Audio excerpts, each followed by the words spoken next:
Humans are weird fishing. Quilksich stretched out his motile legs and arched his abdomen deliciously in the soft rays of the afternoon sun. The biting cold of this harsh world had taught him to enjoy the benefits of direct exposure to solar radiation. The light that fell into the small clearing on the banks of the river was just enough to warm him through his joints without burning through the chemical protective layer the humans had taught them to use. That last thought caused the Trisk to stir himself, and he shook out his legs lazily before standing. He ambled to the edge of the hat and peered down over the side.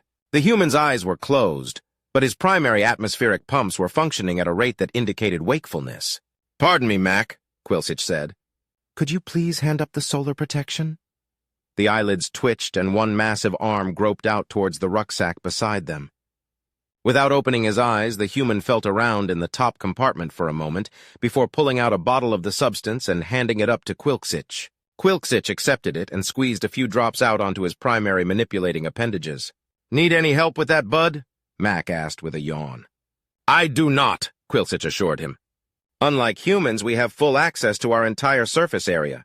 "Sure you do," the human murmured.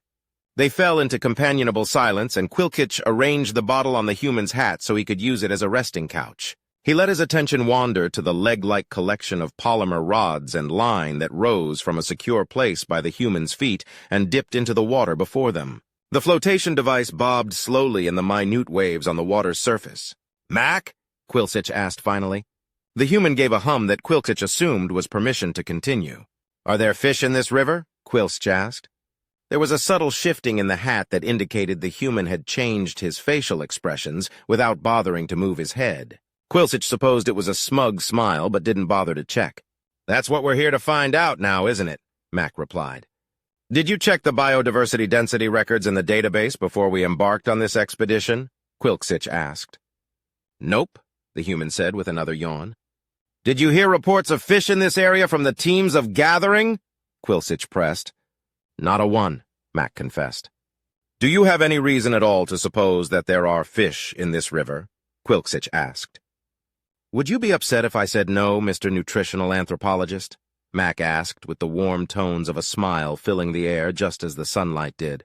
Quilsich pondered this question a moment as he drank in the sparkling water and the soft hum of insect life around them. "I do not think I would," he confessed. "Humans are weird. Those were warnings, not suggestions." "All non-classified data is to be placed on the shared drive," 45 Trills burst out. "That is clearly stipulated in the regulations." "How?" demanded Gosturk, waving his primary manipulation appendages in frustration. "Did you not think this needed to be classified?" "I assumed this was already common knowledge among humans," 45 Trills defended himself. Gosturk let his appendages drop down and rubbed his eyes in frustration. His rearmost motile appendages rubbed together, and he grimly felt the remaining numbness. 45.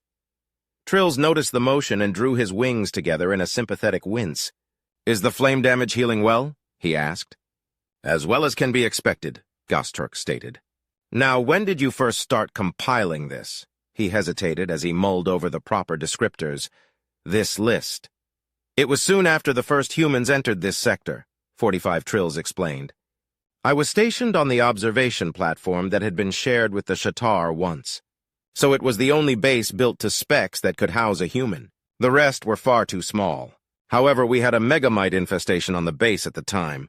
"Sweet mother flight," Gosturk hissed. "Not the piercing kind?" "Shedding, no," 45 Trills replied with a shudder. "Just the daubing kind. But they were perhaps 3 times the size, so all around an uncomfortable experience. When you come across something that is nearly your mass that looks so very much like the tales of a demon one hears of in pup stories." He fluffed and smoothed his fur with a huff. "Well, we assumed that a predatory species of the human's mass would not be so concerned with their presence," he continued. "And it was the only base there," Gosturk acknowledged. "And it was the only base there," 45 Trills confirmed. "We warned them. We did warn them. I can only assume that the human in question failed to absorb the briefing entirely because it came out after the incident investigation that he had not seen one of the bleeding, horrific giant buggers before. But from your description, the megamites were a fraction of 1/100th of a human's mass," Gosturk replied. Indeed, 45 Trills replied. In times since then I have seen humans dispatch the same species with a mere flick of their hands. But apparently they have a preferred size for mites, and anything that dares to grow larger must be killed with fire. And so that is what the human on the base did? Gostork asked. Yes, 45 Trills said with a sigh. He ran his wing hook over his sensory horns and stared glumly at the list Gostork was displaying on the pad. He found the main nest and improvised an incendiary device out of a pressurized can of cleaning solvent and the ignition factors of some outdated mining equipment.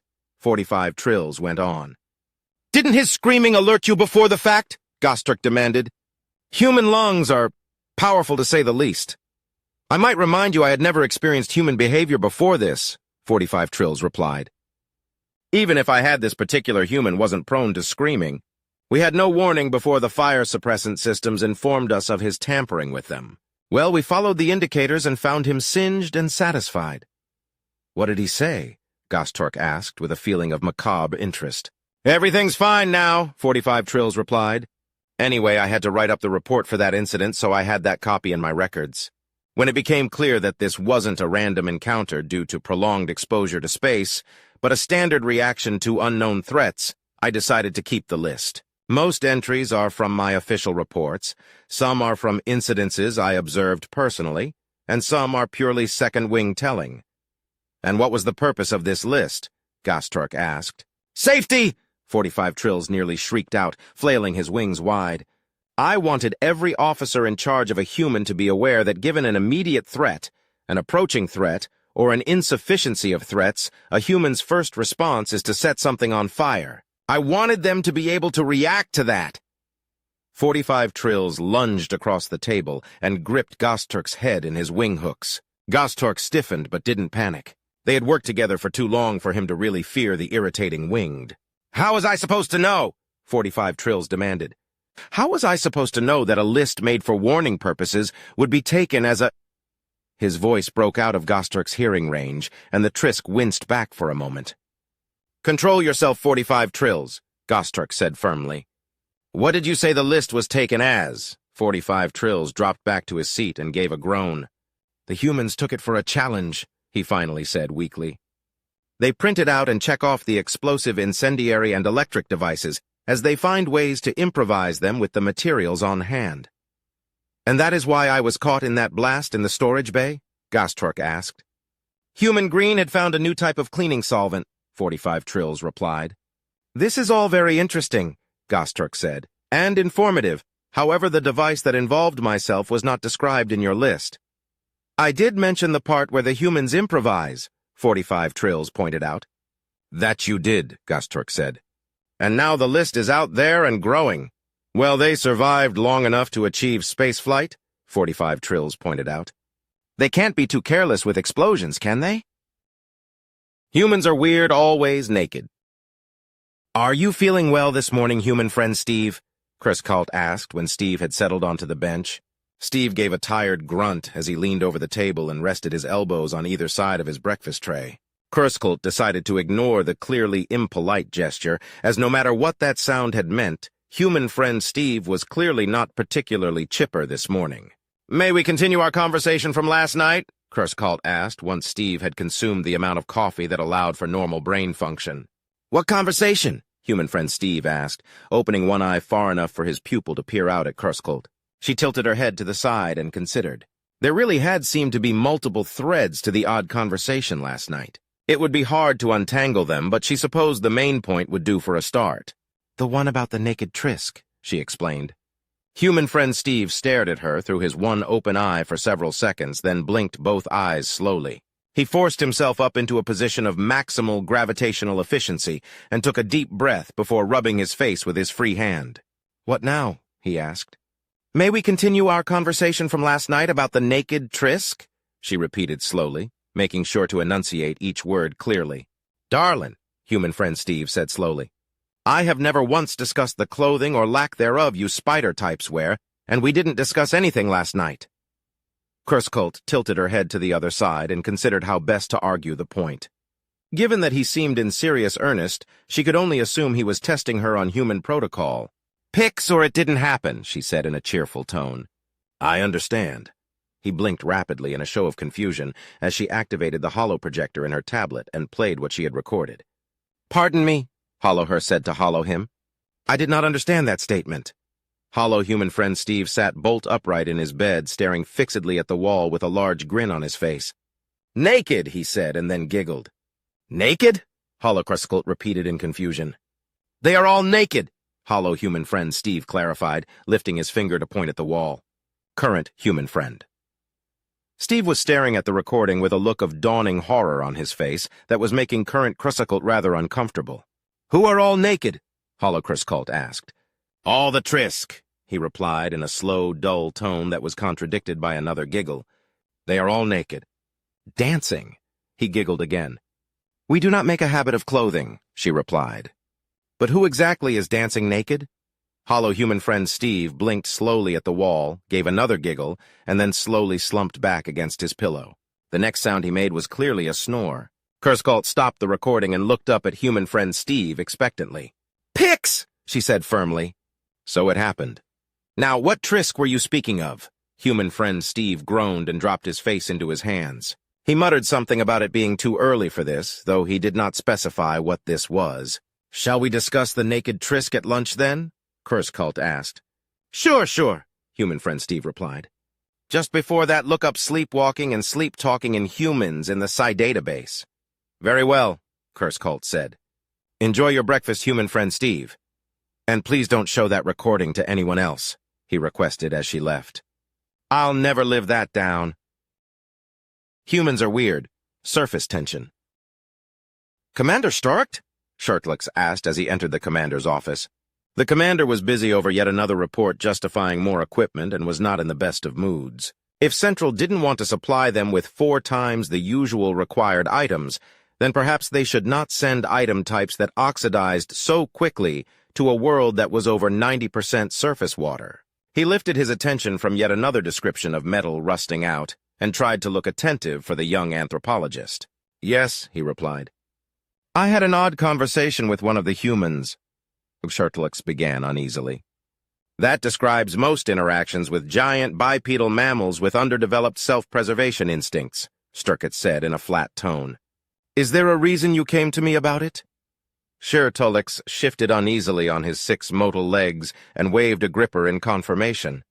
You would most likely know whether a human was making a threat or expressing concern, Shurtlix said. If it was one of the humans on this base, he was expressing concern, Sturk said with a dismissive wave. They consider us to be cute and adorable. Our eye-to-head ratios are so far into their neonatism triggers that we get the benefit of them, instinctively wanting to protect us. Once the horror wears off, that is. Shurtlix looked the opposite of enlightened, but Prime Cluster be fragmented if Sturkett was going to bother expanding on human behavior if he could help it. The young anthropologist finally decided to leave it at that and went on. I was invited to partake in a human recreational activity, he continued, but the human expressed, or at least I think that was his meaning, that the forces I would be exposed to would cause dismemberment. They asked if you could regenerate limbs? Sturkett asked, with an amused twitch to his upper mandibles.